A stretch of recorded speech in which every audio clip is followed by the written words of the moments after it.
I'm feeling like this whole experience with Fiona and Cake helped me realize that my life is worthwhile.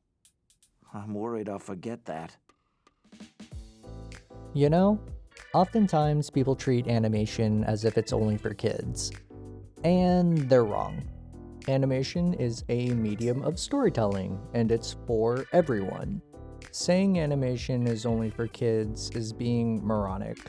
It's also closing yourself off to some of the best storytelling that the world has to offer, because the genuine strength of animation is in its ability to do and be anything, to tell any story without really any restriction. However, in the West, it's been mainly pigeonholed and constrained for a very long time.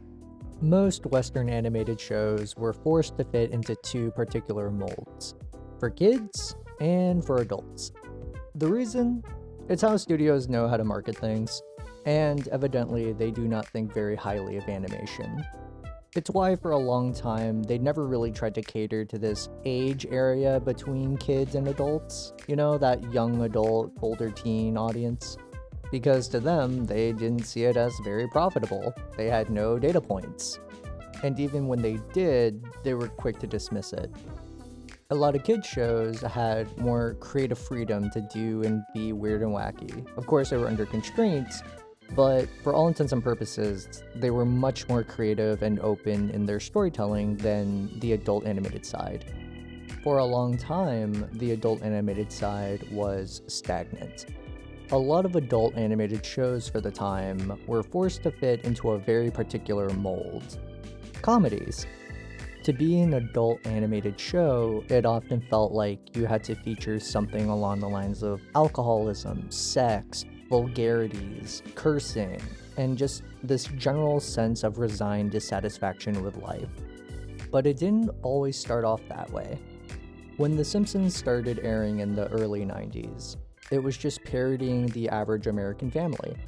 And while yes, animation was able to push the absurdities and make it much more comedic, the storytelling was still very sincere.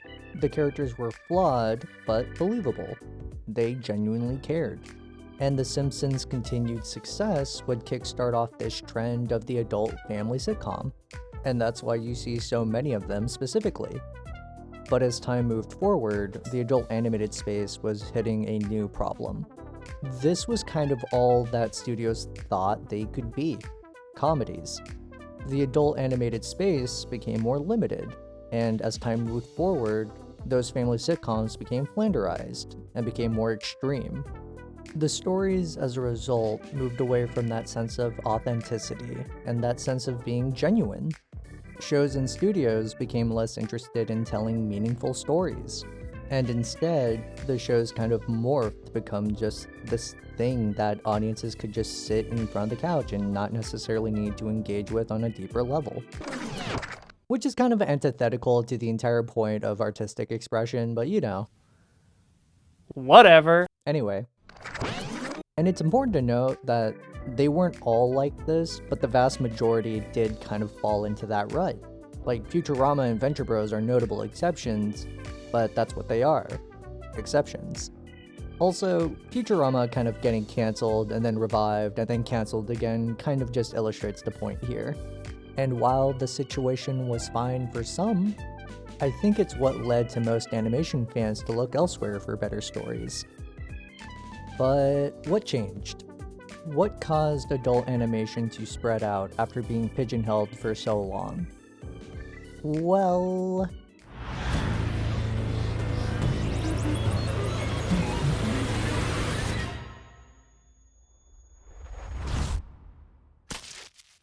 Wow. Streaming has simultaneously been a blessing and a devastating thing for the industry. And maybe they'll warrant its own video at some point. But for right now, let's focus on this. Before streaming, a lot of shows in general were episodic. Shows and episodes would air in random order. And short of buying entire seasons on VHS or DVD, you couldn't really binge a show, let alone be expected to remember every story beat or intricate character arc. Streaming coming in changed the game completely. Because of streaming, shows now had the opportunity to be serialized. They could actually build up to something now over the course of an entire show's lifetime, and actually flesh out characters and provide more intricate story arcs. And helping push this trend was the increased popularity of anime. Have you ever seen Akira? Of course I've seen Akira! Anime is very mainstream right now! God, I miss Inside Job. It's a really good show, you guys should honestly watch it. Unlike the West, where there were more strict restrictions towards shows and the specific age groups that they were designated for, anime was generally trying to appeal to a much wider audience. And when anime made its way to the streaming platforms, they couldn't ignore the actual data and numbers like they did before.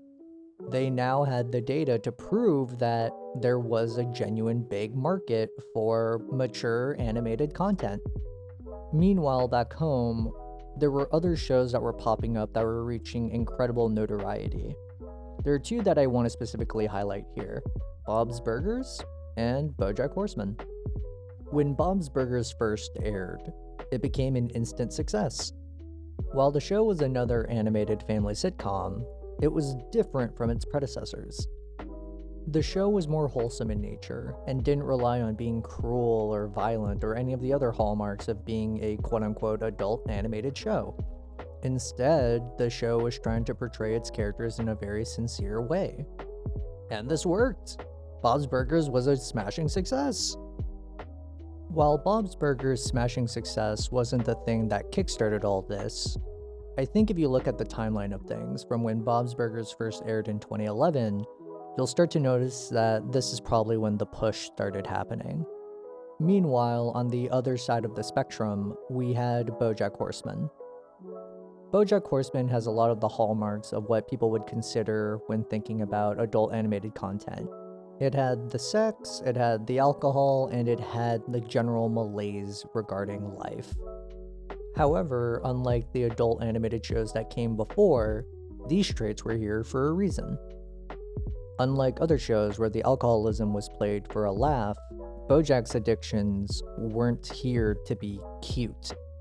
They were there to give us a deeper look at BoJack's character, to give us a character study on this person who was so miserable and hated their life so much, but still kept trying to find meaning and purpose in it.